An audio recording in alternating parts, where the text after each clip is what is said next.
no dia 27 de julho. Hoje é dia 12 de agosto. Né? E estamos aí mostrando como é que está a construção do hipermercado Condor. Vejam.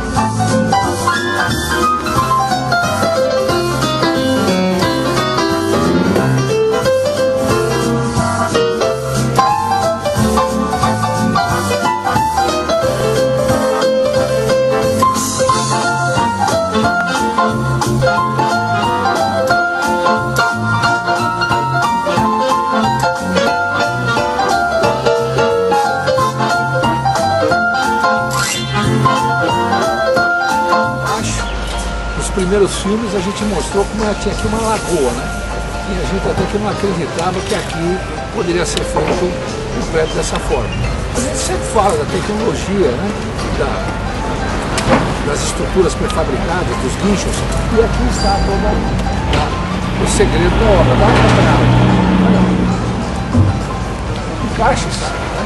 Que permitem que seja feita muito rápido a obra, né?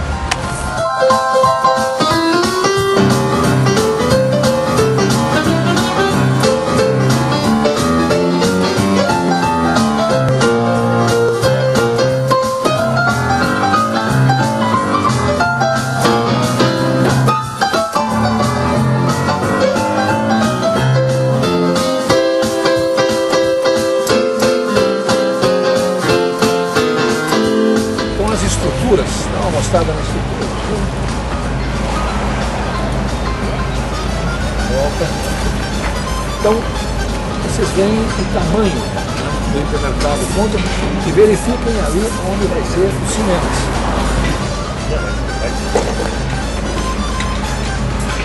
Pisos também aqui são placas de concreto.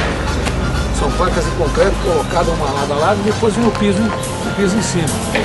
Por isso que acho que eu vou perder a aposta para o pessoal da diretoria, que disse que eles falavam uma data, eu falava em novembro, eles falavam em setembro e outubro, eu acho que eu vou perder a aposta.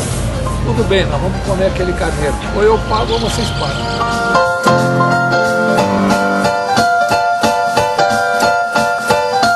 Pois é, gente, além do estacionamento lá embaixo, nós vamos ter estacionamento aqui, que é aquela mansão do nosso companheiro Guinter Rudek, que não vai ser demolida toda, e aqui vai ser uma grande área de estacionamento.